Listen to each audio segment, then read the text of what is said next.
Alright, I think I'm going live here, and let's get rid of this window, and let's get rid of that. Alright, good evening. My name's David, as many of you know, and hopefully you'll see this video when it's time to watch. Yes, people say I'm condescending. That means I talk down to people. I saw the shirt, I just had to get it.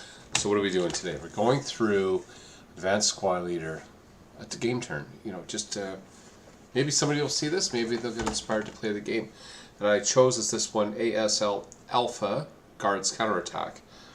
Many people who played Advanced or Squad Leader back in the day, this was their first scenario. You can see it here on the screen. I've got it up. I've got the setup is done. That was a previous video. I talked about the setup. You can see here these two forces. They are deployed. I've already done the pre-game concealment. We got some units here that are not in line of sight of the other guys. And if you can see, I've done up all this stuff. So if I go over a concealed hex here, you can see it sort of hovers out what I have and in here. So let's just go over the setup of what we have. In this building here, as the guards, as they're called, they are 12 squads and a 10-2 leader. Up here we have a medium machine gun with a leader. I put the leader at the bottom, I put it on the top. And yeah, they're over there. And across the way over here, there's another leader. He's actually as you can see here, Kohenev. I used the names that actually came out of the original game, from the original Squad Leader. Anyway, that's who's there. There's a machine gun down here. We got some squads here with a leader in building L7, I guess it is. And over here we have Mr. Pollock downstairs with 2 half squads and 2 light machine guns.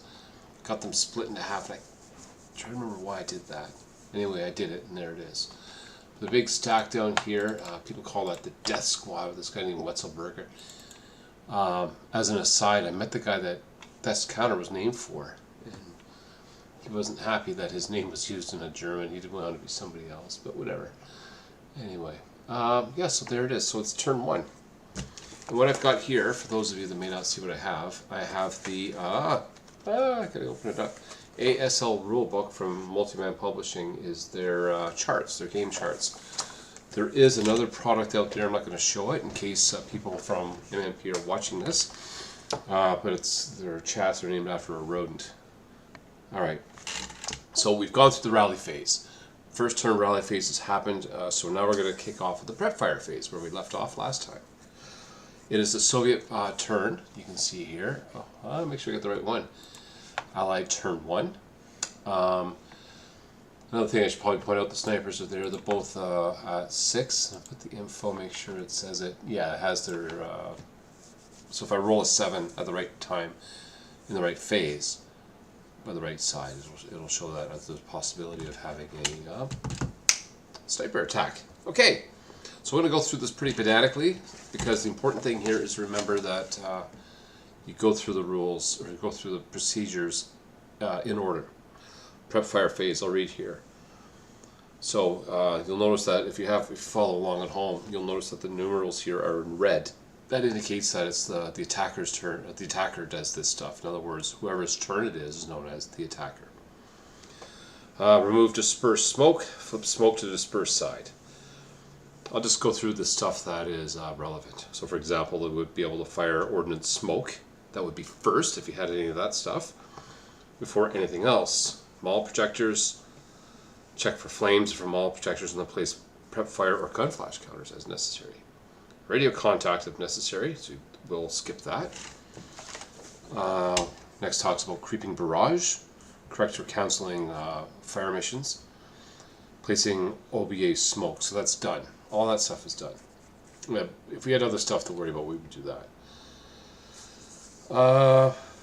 During the prep fire phase, this could get key as the game goes on, but the first thing you do during the prep fire phase, every phase has a at the start, during, and at the end. So again, you have to go through it. So during the prep fire phase, first thing, infantry multi-man counters may go TI and mop up, and they may take casualties from this, or they may attempt to entrench, placing labor counter if unsuccessful. Infantry may make kindling attempts, and then you place prep counter on each unit that's involved. And prep, I gotta tell you, kindling is typically NA for some reason. That's fine. May designate spotters for any mortars. You may fire non-aerial, non-TI, good order manned units, etc. Both sides resolve attacks. Okay. Infantry and cavalry may also declare opportunity fire. And leaders may fire star shells if you have it, and destroy or dismantle or reassemble support weapons and guns. This all happens. All these things can happen. So, Soviets. First thing they're going to do, this guy here, he's going to try to fire. So the first thing you do, you mark him with prep fire, and he's going to choose as his target the machine gun nest across the way. And I'm going to pull the chart up so people can see it. I'll bring it onto the relevant screen. It's right there. I want to look at it. I'll close it, and then see, I can open, I can close it. Okay. So firepower 4, range of 4, firepower 4, range of 10. They're all well within range. So it's firepower 8. Remembering a stone building is +3 for DRM. The leader is a -1 for net DRM of +2. Roll the dice. If you're playing Vassal, you'll notice up here that there you can just sort of see the red circles. From left to right, big D, big R, dice roll. That's for 2 dice. And then you don't really have to, but it's good to roll IFT to hit, etc. Because you'll see when you play the game with Vassal, what can happen is as you go playing through, you can pull up the what's the word I'm looking for? The average. Yeah, it gives you the results of the average of the rolls by type. So people that bitch about the dice may pull it up and say, oh, you know, it wasn't that bad, but it had some key ones that were out. So it's an infantry fire attack. So I roll the 2 dice. And, oh, it's a good roll. I roll a 4, or it's 4 + 2, because of DRM +2, so we're at a 6. I know what it is. It's a +1. It's right here. Firepower, FP, see right here, FP, you got the 8. I rolled a 4, +2 is a 6. I come down to 6, and I see it says 1 MC. So all these guys in here have to do a 1 roll check. And I'll start with the leader, because SMCs go first. Type MC, see what happens. I rolled a 6. Sniper, I'll remember that, but he passed. So I have 2 light machine gun half squads, so it doesn't matter order. Usually I go top to bottom. First one, 7 + 1 is an 8. He fails. Next one, heat of battle. All right. This is fun. I'm really glad it did this because heat of battle is one of the more fun things that happen in this game. If you have your charts, you can see this is like the gray chart. It usually has everything on it, and it does in this case. So if you follow along, A15.1 heat of battle, it tells you what the results are, but there are a number of DRMs. For example, if you're elite, if you're British or Finnish, there's a -1 for the roll. If you're broken, inexperienced, +1, French, etc., so on. He's a German first-line guy, there's no DRM, so I just simply roll 2 dice. I'll see what happens to him. Usually just hit DR. It's a 5, straight up. So if you notice under heat of battle, anything less than or equal to 6 is hero creation, and anything from 5 down to 8 is battle hardened. So first of all, he will battle harden. So I hit HOB, and then BH, and then he goes, he sees now there's 2, 4, 8. And I'm sorry, just laughing. I think it's typical. Axis order of battle, German, SMC. Bring down what we got here is, see, this guy is a hero. I'm gonna give him a name. What would be a good name? There we go. That's Von Garvin. That's me. All right, he just joined it. And he could, if he wanted to, he could take. He can take possession of the, like, he's part of that half squad. So he shares the fate of the half squad. If the half squad were pinned for whatever reason, they are NA for pinned. If they were counter-exhausted, he'd be counter-exhausted. If they were TI, he'd be TI, and so forth. But I'm just going to put him at the top. We'll talk about what they do after. But if you remember, there was a sniper attack, so we have to roll SA, the single die there. It says SA sniper activation. See what happens. Rolled a 1. There's an attack. All right. There is the sniper counter. I'm going to roll 2 dice. The color die will be the direction. Direction 6 for 2. 1, 2. Oh, how about this? This is actually a good example of what happens here for those of you that haven't played this before. For a sniper, what happens is you roll the 2 dice, the color dice is direction, and the white dice is distance. You go to the new site, and then from there, the sniper will attack the closest enemy unit. In this case, we have 3 units. So from there, what you have to do is determine which one has the lesser TEM, terrain effects modifier. Point to note, the enemy sniper is also a valid target. So if it had landed here, that sniper's in the open, it would pop him instead. But you can see what just happened here. I've got a guy here, a guy there, and over here I have a leader, I have a single man counter hero. I want to attack that hex. If the terrain effects modifiers are equal, then the sniper gets, or the person with the sniper gets to choose. I'll put it at the bottom. Now, we have a number of targets in there. 1, 2, 3, 4 from top to bottom. I'll roll a single die for each. It'll be random selection. Let's see what happens. The one that gets the highest will be the one that gets attacked. If there's a tie, we'll talk about that. Top to bottom. 1 for Pollock. 6. Guess who's getting whacked? The broken guy. 5. And the bottom guy, a 4. Don't worry about a tie right now. What happened is that it just attacked Pollock, and the dice roll was a 1, and you can see right there, if you can read up, it's a good thing about Vassals, it gives you the equip from the notes, from the rules, it gives you rules reference. So I rolled a 1, and it says right there, eliminates SMC, dummy stack, sniper, stuns and recalls crew, etc., in the rule reference A14.3. So Pollock took 1 in the brain, and he is actually dead. If a leader dies, everyone that's in his stack with him that has less morale has to do a leader lost morale check. The hero has a morale of 9, he's fine. The elite guy has a morale of 8, he's fine. The broken guy has a morale of 6, he's not fine. He's got to do a leader lost morale check. DRM of the leader's mod, which is 0. So straight up morale check.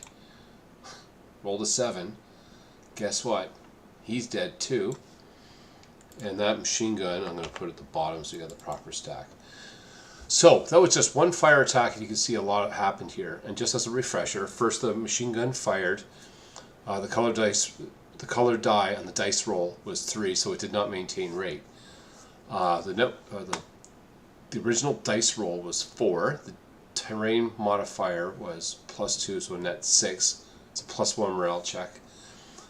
The leader passed, a half squad broke, the other half squad went heat of battle, and battle hardened into an elite squad and created a hero. At the same time, they did prompt a sniper activation. The sniper did activate and attacked and took out the leader. So you can see from one dice roll, a lot of things can happen, especially when you have a SAN of, in this case, 6 of each side. Incredible. One more fire attack. Russians don't win this game by shooting, but I'm going to do one to show you something I did. I'll bring your attention over here to building, I don't know what that is, N3 I'll say. So I'm going to temporarily move these guys here so you can see what I'm talking about. Notice there's a white square, that's a stairwell as you may know, so I'm going to put those guys back in there, and I'm going to get rid of their move marker. And you can see that in each hex there's a guy level 0, guy above him level 1, the guy next to him at level 1. So if you're looking at it from the street, you see a guy on the right, guy on the left, the stairs going up, and then the guys going over across. They form a continuous circle of troops, so they are all next to each other. They're adjacent, so they can form a multi-location fire group, which is awesome. And that's why I do it this way. They can all fire at one target, but that one target would have to split into 4 to hit them. Anyway, they're going to shoot these guys here because why not? They're in range. They all have a range of firepower 4, normal range of 4. 4 times 4 is 16. Don't need a slide rule to figure that one out. And it's a DRM of +3 because it's stone building. See what happens. Roll a 10, no effect. So, we were going through the fire phase. That was during the fire phase. Everybody that fired is marked with prep fire. I didn't put anybody in opportunity fire. At the end of the prep fire phase, may change covered arc of guns, presently able to fire without using intensive fire. may cancel designate AA mode of weapons that can do that. Again, that's not going to apply for this. So moving forward, if you're playing this game for the first time, infantry only, all you really have to worry about is 2.2 during the fire phase. Next one is the movement phase. And I'll just read what it says here because this is the most intense phase of the game. The movement phase sequence of play is expressed separately in terms of the movement phase and of each moving unit's movement phase, i.e., that is, each moving unit has a start, during, and end to its own phase, usually followed by the start of another unit or another stack's movement phase. However, the movement phase of all units that start the movement phase berserk must be completed before anybody else. Anyway, so start of the movement phase. This is the overall movement phase. Very first thing, you can designate new mortar spotters for one eliminated or not in good order. Leaders can fire star shells and then you place gliders. So we don't have to worry about that when it comes to this game here. So you'll read that and just move on from there. Now, the next part, or the next parts, are by each stack. And I'm not going to move everybody here. I'm not going to do a human wave. I'm not going to do that kind of stuff. I'm just going to move a stack so you can see how the interaction between the attacker and the defender during a simple movement phase. And again, this isn't it's probably not the way to, this is not how to win this scenario. It's just simply the manipulation of certain things. And as random events come up, like a sniper attack, we'll see what happens. Okay. What we're going to do is look at this hex here. Excuse me. There are 2 squads in there. Each one is in a submachine gun armed squad with a firepower of 6, range of 2, morale of 8. So we'll talk about that stack. We'll talk about one of those units in there at a time. So prepare to move. Okay, we talked about berserks. They're done. So 322 Alpha. Prepare to move any good order mobile ground unit, not marked with prep fire, brownie fire, or TI. May drop possession of guns. So, for example, if you had a support weapon that you didn't want to carry, you can just leave it, which is awesome. Talked about night stuff. You can talk about this. Okay, so they talk about special types of movement. They talk about double time. They talk about assault movement. They talk about dash. I'm going to do all 3, but I'm going to do it in reverse order. I'll start with dash. Looking at the map, this is Stalingrad. You know that these roads are not 40 yards apart. So assume that this guy wants to get across the street to there. So starting in cover, ending in cover, basically. There's more to it than that. But if you're crossing a road, you can declare a dash movement. You have to declare where you're going to go. You can use up to all 4 movement factors, and it's all good. But basically, you're going from hex A through hex B into hex C. So this guy, squad E for Echo, declares dash movement. So this is a dash movement. It says he's going from F4 to F5. When he's in F4, he can be fired upon. And this is where you get into the interaction between players. And you know what, there's a whole bunch of verbiage here, but I'm just going to go from memory up here. Trust me on this, he says. So he's in here, he's dashing, he is doing what's called non-assault movement, and he's trying to go into here, but basically the rules are trying to simulate that you're moving quickly across the street. Okay, so what are some options? Well, over here, Von Garvin, the hero, along with the machine gun there, are going to fire on him. The machine gun's also going to declare a fire lane. Fire lanes can only be declared during the movement phase. So he places that there. And I'm going to put the, well, the DM is gone. That guy's dead, isn't he? So I don't have to worry about that. There's a machine gun on the ground, and so everybody in that hex is going to be marked with first fire. Bam. And it's going to be targeting that. So remembering that a half squad firing a support weapon, the half squad loses its inherent firepower. So it's only a firepower of 3 from the half squad, but it's also a firepower of 1 from the hero, because it isn't within the hero's normal range. 2, 4. So we're looking at a firepower of 4. Remembering that it's dash, the firepower is halved. The dice roll modifiers are the same, but the firepower is halved. So it's a firepower of 2. The modifiers, it's not very good for this squad. There's one for first fire moving in the open, and also first fire non-assault movement. Also, that hero is adding in his -1 modifier, so that gives you a firepower of 2, dice roll modifier -3. And there's also going to be a fire lane. You can see how the arrow is on the bottom of that counter, so it's going to be all these hexes here are getting sprayed with bullets throughout the rest of the movement phase, and we'll go into that. So we'll do the attack on this guy here. Rolled a 9. 9's a terrible roll, by the way, but 9 minus 3 is 6. 6 on the 2 column, and I'll pull it up here as a pin task check. 2, you go down to 6, you can see there, it's pointing on the screen, you can't see my finger. It goes right there. Pin task, it didn't even show up. Anyway, it's a pin task check. I got lucky. So he's going to hit TC on the button, see what happens. Roll a 5, he's fine. Before anything else, I'm going to put 2, no, a 1, excuse me. There's actually residual firepower there for a firepower of 1. Remember, it was a firepower 2 going in. Residual is half that. Rounded down to the next lower column. I'll put it on the bottom there. Things aren't done yet because there's a number of other people that can shoot at him. I'm not going to do it like I said. It's the purpose of this is not to show you how to win the game, but I'm going to show you what happens next. Now he does go to the dash hex, and he ends up here. And when he gets there, he can be fired upon again by anybody within range that's eligible. This guy here is going to keep his concealment and not fire at him. But this guy and this guy are both going to fire at him. This guy here is normal range, firepower of 2. I said final fire. What's going on? That should be first fire, right? Here we go. First fire. Firepower 2 for him, firepower of 2 for him, but this guy's doubled for point blank, so firepower of 6.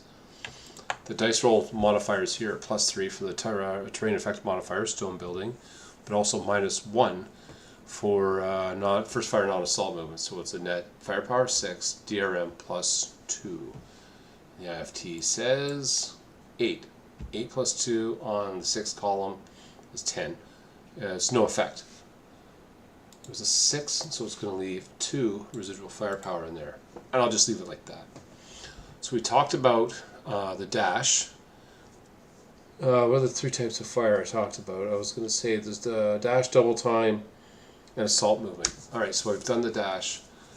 Now I'm going to do the double time. Where am I going to double time? One of these guys up here. If you're going to double time, immediately mark the counter with a CX for counter exhausted. And what I'm going to do is I'm going to bring him down 1, 2, 3, 4, 5. Yeah, I'm going to bring him down into here. He's trying to get around for whatever reason. Again, it's just to show how to do it. And he's going to actually use bypass movement as he does. Alright, so he's in this hex, and he's going to bypass, and he can go back 2 hex sides for 1 movement. So he's moving in the open. Nobody's going to fire him for a movement factor expenditure of 1. It's going to keep going in bypass movement down the next next hex side for 2. When you're doing infantry bypass movement, the first 2 you can do for a movement of 1, and then every hex side after that is 1 more. So he's expended 2 so far. Why didn't he go in the building? Because I'm showing you how to use bypass movement. So he's going to go into the building here for 2 more, so that's 4. Still not getting shot upon. And then he's going to go in there for 6. So that is bypass movement and double time movement. People say, oh, he's going to CX move. Technically it's double time movement because CX, you can get counter exhausted for doing other things like minimum move or something like that. Difficult movement, I think they call it. The next one I'm going to do is called assault move. Assault move happens when an infantry unit moves 1 location without expending all of its movement factors. You think, well, you just go in 1 hex, it's going to cost you 1 or 2. Well, sometimes it may cost you 3, especially if you're carrying something. And if you are, what do you call it, inexperienced infantry, conscript green without a leader, You only have 3 movement factors to start with, so things get a little dicey then. But we're going to use this guy right here, the 628 Squad Delta. It's going to declare assault movement and just come out on the road into Echo 5.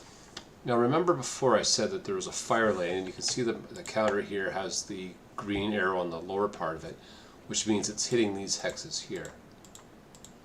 Because there is a fire lane going through there, that unit gets shot at, or gets an attack against it with the firepower and the modifiers. The applicable modifiers. In this case, the only modifier is the first fire moving in the open. That's a DRM of -1. So it's a 1 attack, DRM -1. Point to note, it will not cower no matter what. Let's see what happens. I rolled a 5, I rolled a 7. 7 minus 1 is a 6, so there's no effect on him. So he's done his movement, he's done his movement. So we've seen in this case double time movement, bypass movement, a dash, we saw an assault move, we saw a fire lane, we saw residual firepower, we saw how it attacks on a unit. I'm going to show one more. And I just got to do a quick rules dive, and I've got to make sure I keep you entertained while I do this, because what I'm doing is I'm going to go, again, this is not how to win the snare, it's just going through stuff. I'll take one of these guys and assault move into the fire lane where there's also a residual attack. And I'm trying to remember at the top of my head, one of these gets shot first. Because there is a fire lane residual, and also residual firepower. One of them goes first, and it's important which one goes first, because if you roll a 12 on the residual, the machine gun breaks down. And there's a cheesy way to try to make vehicles run up and down to cause the fire to hit them, hoping they roll a 12. It's cheesy, but you know, it is a game. So fire lane A922, that's the next one over. There we go. Fire lane, blah blah blah. Fire lane must create a separate fire lane if hex range fire contains the thing, blah blah blah. Same level, alternate hex, residual. Okay. Trying to source the effects of that. No hex applies. They don't cower. First wave attacks on fire lane, residual immediate attacks. Oh.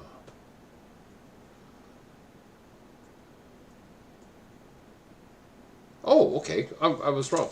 So I'll read the reference here. It is in rule alpha 9.222. If you have a fire lane residual and the other residual, it says here. Oh no, correction. That's where fire lanes intersect. If you have 2 fire lanes intersecting, each fire lane residual firepower attack must be resolved separately in an order chosen by the firer, unless the first one eliminates all targets. In that case, you don't have to do it again.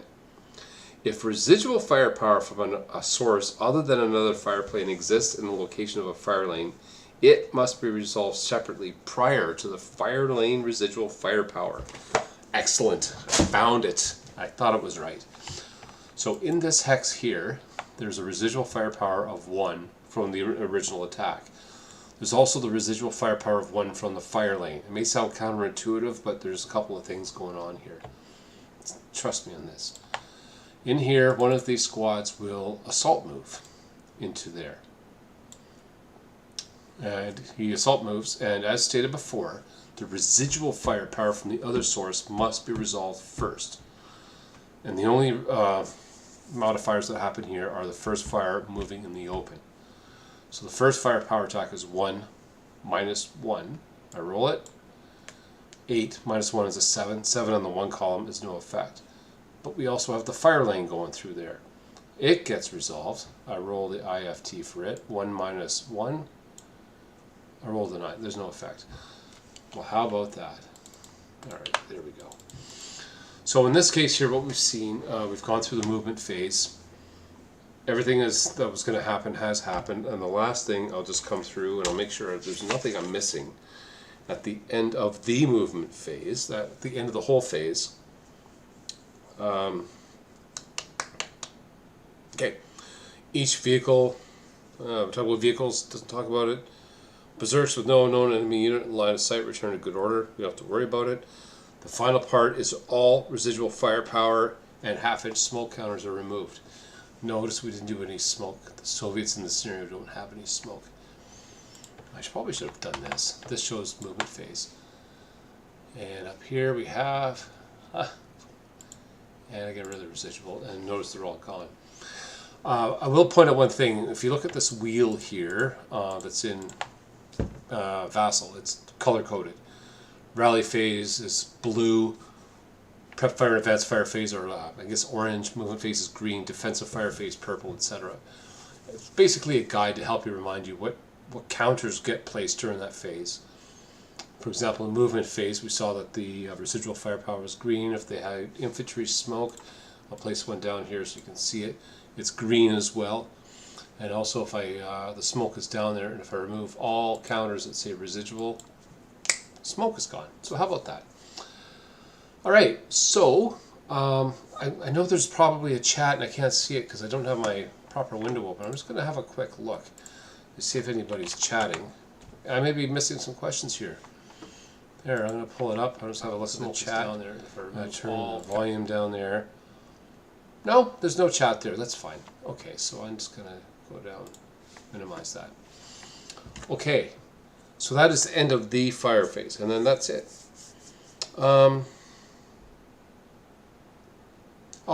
There's a good example here of defensive fire phase, and I'll just go through it here. And in the defensive fire phase, if a unit is marked with first fire, and if nobody is adjacent to it, or by adjacent I mean the very next location, like a next hex sort of thing, then they must be marked with or flipped over to final fire, and we have 2 of them here. I'll do that now. Flip and flip. So they're marked final fire. They're done. This fellow here has a guy that's adjacent next door, and he can try to fire on him as I listen to sirens go by. In this case, I mean, it's firepower 2, GRM plus 3. It's not a good idea. So this guy here decides to just not do it. If you had other guys that wanted to shoot, they could. But yeah, I'll keep going here. I've been on for half an hour. I'll go through for a little bit for the defensive fire phase. And again, the purpose of this is not to show you how to win this game or how to play it. Go through all. You see, most of my infantry didn't even move. The ones that got across the road, it's incredible. Excuse me. I'll go left to right. The guys are concealed. They're not going to drop concealment. They want to keep it so if that unit comes in for close combat, they have a better chance to ambush. We'll see that later. There's only one attack really I'm going to make, and it's going to be this guy here. I'll make 2 attacks actually, but I'll show you why. This guy here, remember how I said before, these guys, they want to shoot at them. There's guys upstairs and downstairs. Well, if you look at all the infantry units that are there, the 4, 6, 7s, the 6 is underlined. That means spray fire. That means if there's a target within 3 hexes, they can shoot both targets with 1 fire attack. Unfortunately for the Germans, these Soviet soldiers are 4 hexes away, so they can't use spray fire with them. They can with the machine guns, but they're not going to. But they're just going to fire at the, I don't know, the bottom guy, let's say. So they're 4 hexes away, so everything's in normal range. They have 3 full squads for firepower of 12, plus 6 for the machine guns, for a total of 18. That's on the 16 column. I do not use the IIFT. I use the IFT. Firepower of 16. Dice roll modifier to stone building, so it's a plus 3. But Westerberg is a minus 2. So it's a 16 attack, DRM, plus 2. It's a good attack. Or plus 1. 16 plus 1 on the bottom squad here. Let's see what happens. An IFT. I rolled a 6. That's a sniper. The color die was a 5, so there's no rate of fire. So I rolled a net 7 on the 16, which I believe is a 2 attack. It is. It's a plus 2 morale check. Bottom guy has to roll a morale check. He's going to add 2 to the dice roll. Awesome, I rolled a snake eye, so it's another heat of battle. But as a reminder, the Soviets they're a detriment for this. So we're going to see everything. This is great. I love the dice roll thing. So come down to the modifiers. If you're looking at on the charts, alpha 15.1 is the reference. You come all the way down. It says Russian. Think of it as Soviet. There's a +2. So I'm going to roll 2 dice and add 2 to it. It's a first line squad. He's not elite, so there's nothing else to add there. 2 dice. Where is it there? 8. 8 plus 2 is 10. 10 on the column is Berserk. That's awesome. So you can do in the Vassal, you can right click, Heat of Battle, go down to Berserk, and there's a little tag that goes on there. I'm going to do a counter search. I'm sure there's one that's a Berserk. I'll look for it here. Unit, Inf, Heat of Battle. Okay, so there is one. Ah, geez, what's going on? Ah, my screen. Alright, I'm going to minimize. I'm going to maximize. You can see my screen. There we are. Unit, Infantry, pull out the bar. Heat of Battle. Here is the more conventional Berserk counter. You can see right on it, it's actually good to use, especially if you're a new user. It says Berserk, 8 movement factors. XX, 10, there's no change to the firepower, no change to the range, and now has morale of 10, and has 8 movement factors. Not 4, not 6 double time. This thing is like out of control. Well, that backfired. But going back through the firepower, the Germans rolled a 6. That's the Soviet sniper activation number. So I'm going to see if they activate. I rolled a 2. This is working out perfect. The 2, as you can see, it eliminates a dummy stack. It'll wound a single man counter. It'll stun a crew, but it'll pin an MMC, and it could pin a sniper. So we'll make the attack. 2 dice. Direction 4 for 4. It's right here, remember? 1, 2, oh, jeez. 4. Who's the nearest one? The guys that made the shot. This thing is like it's a story writing itself. Put it at the bottom. Again, random selection, top to bottom. That's just the way I do it. There's an RS button. Let's see if there's a tie for top. What's a burger? A 1. Machine gun squad. A 5. Another squad. A 6. Last one. A 1. So this guy here will pin. I'll put him to the bottom with his machine gun. So no harm, no foul. They're probably not going to advance anyway. That guy went berserk. That was awesome. Hoi! We'll probably switch. Yeah, we'll get to that in a minute. The last one I'm going to talk about is down here is the heavy machine gun. Point to note with a heavy or a medium machine gun firing from a building or a woods, when it fires, will set a covered arc. I'm going to get the covered arc counter down here. I remember where they are. Put it right there. You can rotate it. When it fires its covered arc, it means that it must, if it gets right, it has to fire within that covered arc. It can't switch around. There's a whole bunch of more rules to it. So for example, if you're doing first fire, maintain your rate of fire. You wait till the final fire phase where you can start switching on other targets. But we're not going to worry about that. I'm going to fix the covered arc. I'll mark final fire. And they're going to fire on there. And yes, they do see them. Right there. You can see it's a green arrow. Anyway, it firepower of 4 plus 7 is 11, so just under 12. So 11, so it's an 8. Plus 3 for the building. Excuse me. Plus 3 for the building. Minus 1 for the leader. So it's going to be an 8 plus 2 on, I guess, the bottom guy. Sure, 8 plus 2. Sniper, but I got rate. 6 plus 2 is 8. It's a normal morale check. So I'll do the effects of the fire first, and then at the very end I'll do the sniper. Don't rush and do the sniper right away. I've seen people that do that. It's wrong, it's out of sequence, and when you could actually affect the actual fire that's going on or cause something to happen, don't do it. So the sniper, just wait for it. So it's normal morale check the guy on the bottom. Rolled a 7. He's pinned because he equaled his morale. Awesome. The effects of the fire are done. See if the sniper activates. It does not. He got rates. He's going to fire again. Of course he is. Now it's going to be a 6 plus 2. It's just the machine gun. The leader's still directing the fire. The bullets are still whipping away. Rolled a 9. 9 plus 2 is 11 on the 6 columns. No effect. And that's it. I'll check the chart to see if there's anything at the end of the defensive fire phase that has to happen. You can change the cover arc of guns, etc. But anyway, remove all first and final fire markers. This is for daylight only. And if you go here, final, done. The next part is, that was defensive fire, it's now the advancing fire phase. Go up, there we go. We have some fire here, and it's actually a good example because you're going to see the effects of spray fire. So what's going to happen is these guys are going to fire, and these guys are going to fire into the concealed hex. And this is a good example of spray fire and how to do it. First thing about spray fire, if you look at the counter, look at this one here. I'll zoom in so you can see him maybe a little bit better. Yeah, you can see him much better now. 6, 2, 8. The 6 is underscored, so is the 2. The 2 underscored means, again, he can do spray fire. But the 6 underscored means assault fire. And assault fire basically means they get a little bit, they have a lot of machine guns or automatic fire and stuff like that, like the Browning automatic rifles, the M1 Garand, stuff like that. They can fire a lot when they're moving. So these guys have submachine guns. You can actually see it in the little counters. I'll just zoom back out one more just to get my eyes. So when calculating assault fire, do each firing unit individually and then add it all up at the end. Otherwise you'll make mistakes. So this guy's firing on him. Firepower is 6. He's halved because the advancing fire phase, so he's at 3.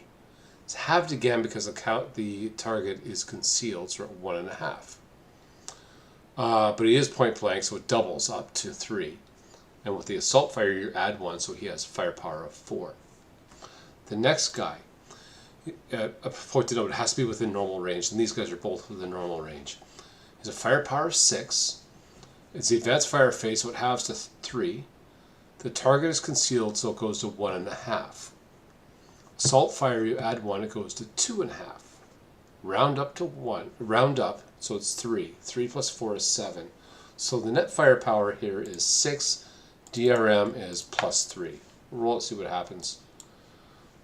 Wow, you roll a 3. 3 plus 3 is a 6, and on the 6th column that is a 1 morale check. And if you remember right, if a unit has to do a pin task check or morale check or anything like that, if there's an effect on it, basically, they lose concealment. And it's a 1 morale check. This is actually pretty... Maybe this is how you play the game to win. Alright, so Kelso's going to take his morale check plus 1. Rolled an 8 plus 1's a 9. He pins, so his morale doesn't help anybody. I'll put him at the bottom. So the light machine gun squad has a 1 check. Rolled a 3. Plus 1 is a 4. He's fine. It's actually working out really well. The next one, morale check. Rolled an 11. 11 plus 1 is 12. 12 is like 5 more than the squad's morale, so he actually ELR'd. So that means he is a unit replaced from a 4.67 to a 4.47 and breaks. So maybe this is how you win the game. This is awesome. Okay. So that's all I'm going to do for advancing fire. I mean, there would be more advancing fires and there would be more stuff for the actual game. But again, the purpose of this video is just to say, hey, here are some of the mechanics. And as you can see, even with just doing that, we're getting some pretty cool results here. Advanced fire phase is done. Looking at the chart, again, I got to keep my eyes on the chart. At the end of the advanced fire phase, resolve blaze spread. If there were any fires, they would have to do it. And that could happen even in this game here. Resolve flames to blaze spread. And finally remove all prep fire, intensive fire, etc. So I'll just one button there, get rid of prep fire, and also in Vassal, hit the move button. So, route phase. The attacker goes first, and then the defender. Units can voluntarily break, etc., but that's not going to happen. The attacker in this case is the Soviet, and the Soviets have nobody marked with DM. Excuse me, so they're not going to route anybody. Remember that they used to have a guy over here, but he kind of died, so there's nobody left there. We have a guy here, and this is a unique case. I'm really glad this happens. You can see what happens here.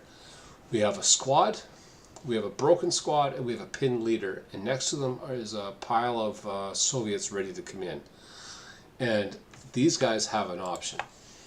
What do they want to do? They want to maybe Maybe get out of dodge. It doesn't help these guys here. Maybe they want to give up the whole building. So we could do some stuff, but I'm not going to. I'm going to leave a squad there.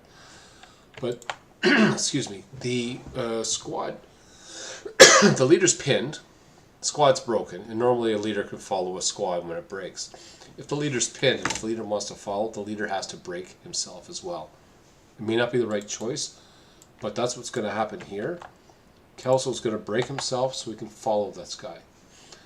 Without getting into all the rules of how to route, there's probably 12 pages and about 15 articles online about it. But basically, in this case, what he's going to do, if you notice, I'll just move everybody so you can see quickly. There's the stairwell in there, so they can go upstairs. And that's what they're going to do. They're going to turn this into a bug hunt. So Kelso and the squad, and the DM counter, are going to go upstairs for one. Going up a flight of stairs is one. Excuse me. They're going to keep going. They're going to go upstairs again. So now they're at level 2. And it costs them 2. They get a total of 6 movement factors when you're out.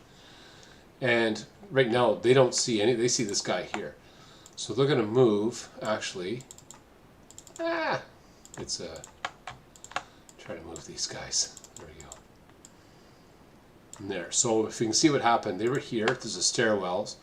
The pin leader decided to break, follow the squad, went upstairs for 1, went upstairs again for 2, and then the next spot over for 3. So they're far away from these guys. They can see these guys across the street. It's probably not the right thing to do. But again, I just wanted to show two things. One, a leader that's pinned has to follow. If he wants to follow his squad, has to break. And you can actually route upstairs. A lot of people, not a lot, but many people seem to forget that, yeah, you can go upstairs and get away from these guys. May not be the right thing to do, but it is an option. Sometimes better than going up the streets. Nobody else is broken. Excuse me. So it's the end of the route phase. Again, following along with the chart, see what happens. Eliminate all infantry units unable to leave terrain blaze locations. Advanced phase. I don't get rid of the moves. Any unit that's not pinned, TI, broken, etc. can move 1 location. And we're going to see some here. So the Soviets are going to keep flying forward here. They come into here. Point to note, the Berserk guy cannot advance. They must move in the movement phase only. They cannot advance. So he's staying there. That's all we're going to do. We're just going to focus down here, the battle. Point to note, the rules are actually kind of iffy on when you place close combat markers, but I like to place them as soon as it's a possibility. Alright, all the moves are done. We're going to get into the close combat phase. And again, there's a little note here at the beginning. It says, perform all steps listed under, quote, locations close combat phase. In any one close combat melee location first and then next and so on. So there's start of a location's close combat, during the location's close combat, and at the end of that location's close combat, if there are more, you do them, and then the end of the whole phase itself. So, resolve ambush. So we advanced into close combat. So there's an ambush here. Nobody's pinned, nobody's broken, there's nobody inexperienced, nobody's concealed, there's no leaders, there's a whole bunch of modifiers that can apply there, and you can find these on the gray portion of your charts. In fact, it says here, where is it? Close combat table. There it is, ambush table, alpha 11.4. As of what the DRM is and what the cause is. For example, cavalry, vehicle, pillbox, above a bank counter, buttoned up or stunned, counter exhausted, lax, leadership, stealthy, all this kind of stuff. You should look up stealthy because I think heroes are stealthy as well. Anyway, it doesn't matter. In this case, there's none. The attacker goes first, a single die, see what happens, and what you're trying to do is roll low, less than 3 than the other guy. Roll the 6, roll the 5. There's no ambush. So what's going to happen here is you're going to consult the close combat odds table, and they're going to basically attack each other. Both sides it's sequential unless you roll a 2 or a 12. Don't roll 2 or 12. If it does happen, then you have to consult the rules. But basically, you're looking at the odds. You're trying to get the number in the black less than. There are red numbers there for things like, they call it hand-to-hand combat. It's available in many games, not this one. So we'll just worry about the black numbers. And it's 6 to 4, so it's the same as a 3 to 2. So he rolls the CC number. Rolled a 10, that's no effect. It's a 4 to 6. On the CC table, the odds are 1 to 2. He's looking for a 4 or less to cause the result. Got a 5. Almost got him. There was no result, so then you're going to flip it to melee. And that's it. I was going to talk about something very quickly. This just came to my mind about the odds. 3 to 2. Maybe that was it? I can't remember. Alright, so that's the end of that location's close combat phase. So now we have to go to the end of the close combat phase and see what happens. So any aerial attack combat, if that were a thing. Resolve all non-flame clearance attempts. Place labor counters if unsuccessful. Remove all temporary immobilize or TI counters. Remove pin counters. And in Vassal, there's a button up here. It says all. You go to pin, TI, human wave, bonsai. Done. And they all disappear. Flip stun counters over. That's for vehicles. The last one, it says A. It's in red. 8.44 alpha. So it's just the moving player's turn, or the attackers only. In this case, the Soviets. Place concealment on its qualifying non-concealed good order units or stacks. A bunch of references there.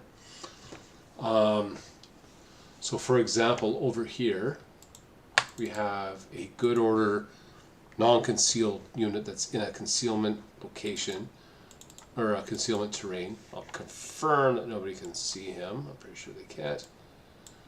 Nobody can see him, so that guy conceals automatically. Maintains a CX status, of course. Some people put the CX over top so they know. That's fine. You can do it, you can not do it, it's up to you. Everybody else can be seen, so there's no sense of even trying. Point to note, let's say, for the sake of your argument, this guy were here, then he'd have to roll on the table. Basically what you would do is roll a single die, a 4, then you add the unit size to it. How do you know what a unit size is? Well, let me show you. I'm going to bring guys up here to show you. Where's the hero? There he is. This is the last part I'm going to talk about on here, because that's the end of that turn, and simply you would go on here, you flip to close combat, and it says, hey look, new axis turn 1. Axis turn 1, how about that? So you want to know what a unit size is. Yoink.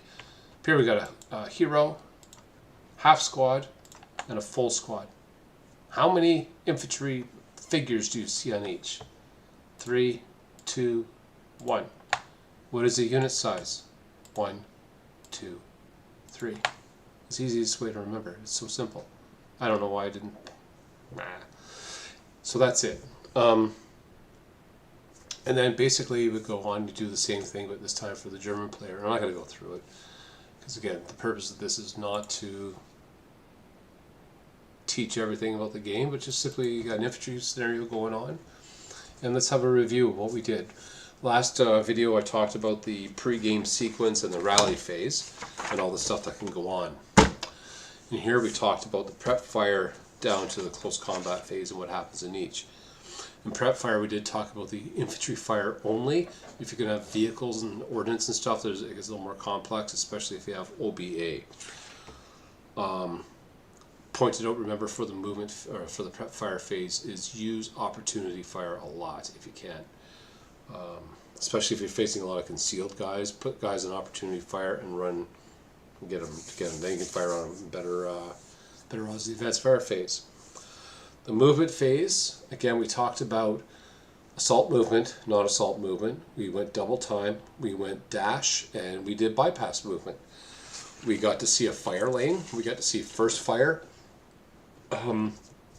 We did not do subsequent first fire, but that's okay. What else? We did. We fired. Yeah, at the end I should have taken this covered arc marker off. We fired a heavy machine gun from in a building. It got raid. We got to see that. We saw 2 sniper attacks. One that killed the leader. on a 1, another one that was a 2 that pinned a squad. We saw how assault fire moved or fired in the advanced fire phase. We didn't really get to see spray fire. We could have. Maybe that's next time. And we saw a rout. We saw close combat. We saw a guy go berserk. There's all sorts of stuff that happened here. And we only played half a turn of Guard's counterattack, and I moved, three units, 4, I guess, and that was it. Anyway, that's all I'm going to do for now. It's getting a bit late here. I think I'm going to put on some Thursday night football or something, and yeah, we're going to do that. And yeah, just leave some comments if you will, if you're watching live, if you're watching later, and I appreciate any comments that you can make out there. And if you're not already, please do subscribe. Like the video, it helps my algorithm